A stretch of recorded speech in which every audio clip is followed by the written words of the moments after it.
আসসালামু আলাইকুম ভিউয়ার্স।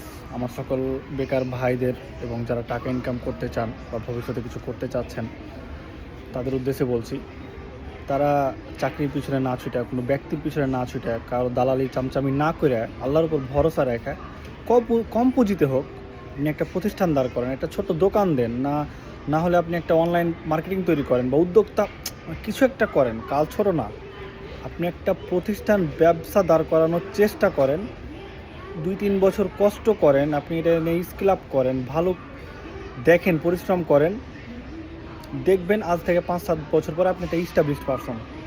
টাকার পিছনে আপনি ছুটবেন না, টাকা আপনার পিছনে ছুটবে। কিন্তু ধৈর্য লাগবে, আল্লাহর প্রতি ভরসা লাগবে এবং পরিশ্রম লাগবে। 3টে জিনিস কাজ একসাথে করে যদি আপনি করতে পারেন, আল্লাহ আপনাকে ভালো কিছু দেবেন ইনশাআল্লাহ। আমি নিজেও একজন বেকার ছিলাম, বর্তমানে যে একটা কিছু একটা করি, আলহামদুলিল্লাহ ইনকাম করি, চলি ফিরি, যাই করি একটা ছোটো মোটো, যাই হোক হয়। আপনাদের উদ্দেশ্যেই বলছি, আপনারা ট্রাই করেন, দেখবেন ভালো কিছু করবেন। ভাই, আপনি যদি চিন্তা করেন আগামীকালকে ইনকাম করবেন, পরশু ইনকাম করবেন, এটা ভুল কথা। আপনি 1-2 বছর কষ্ট করেন, আপনি চিন্তা করবেন 5 বছর পরে আপনি একটা ব্যবসায়ী, একটা প্রতিষ্ঠানের মালিক।